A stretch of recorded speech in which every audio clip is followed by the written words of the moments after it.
बुलाई बुलाना दो, बुलाई बुलाना दो, हमारा बेटा होता तोहरा के बुलाई बुलाना दो, बुलाई बुलाना दो, हमारा बेटा होता तोहरा के बुलाई बुलाना दो, हमारा बेटा अरे खेलाइबू भैया हो, खेलाइबू भैया, खेलाइबू भैया हो, खेलाइबू भैया, हमार भतीजा होइत गोदी में खेलाइबू भैया, मोर भतीजा होइत गोदी में खेलाइबू भैया। और हम तो भाभी से कहियो देले बने कि ये भाभी सौरीली पाई कंगना लेबो,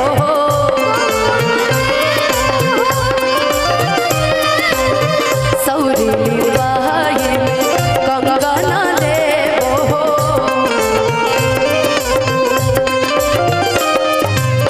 कंगन के धुन बना चाय बनाना दो,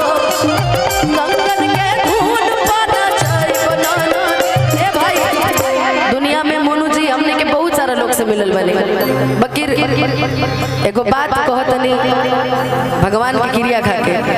कि जौन भाई हमने के मुकेश भैया जैसा हम भाई नहीं देखले आज तक जीवन में, सही बात है, अब कभी मिल भी नहीं सकता है। ये सत्य है, माध्यम अशोक भैया रहे हमारे मिलवाने का मुकेश भैया से, लेकिन सही में पटना में एक धरोहर है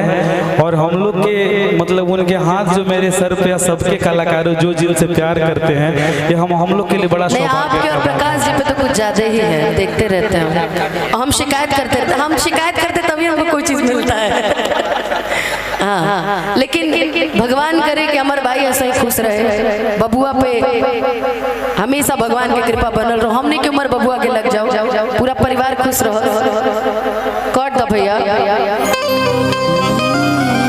कि पायल के धुन बना चाय बनाना दो, हमारा बेटा होता तोहरा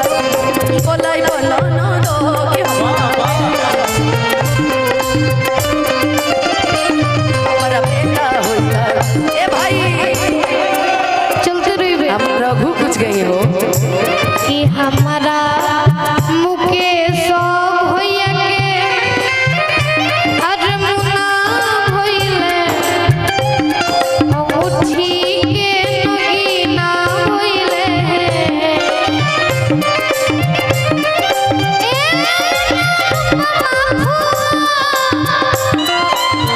गोदी में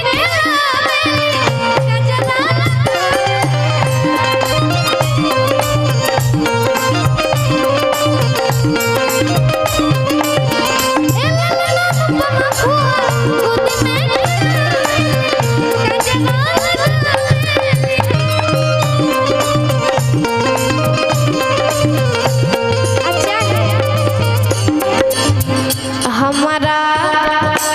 अरमुनुआ भैया के आशीर्वाद पहिले, अहो दिलवा अतन सुंदर भइले, आ मोनू चाचा बोलही बनी साथे साथ अशोक बरका बाबा तो वो खाते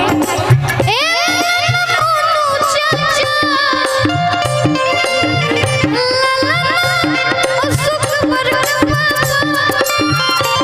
प्रकाश चाचा बबुआ के प्रकाश चाचा, अच्छा है आदित्य चाचा, आज गोदी में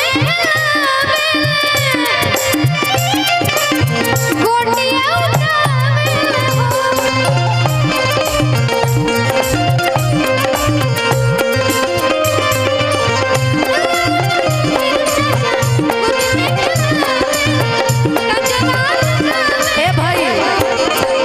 तू कुछ कह बदे तनी माइक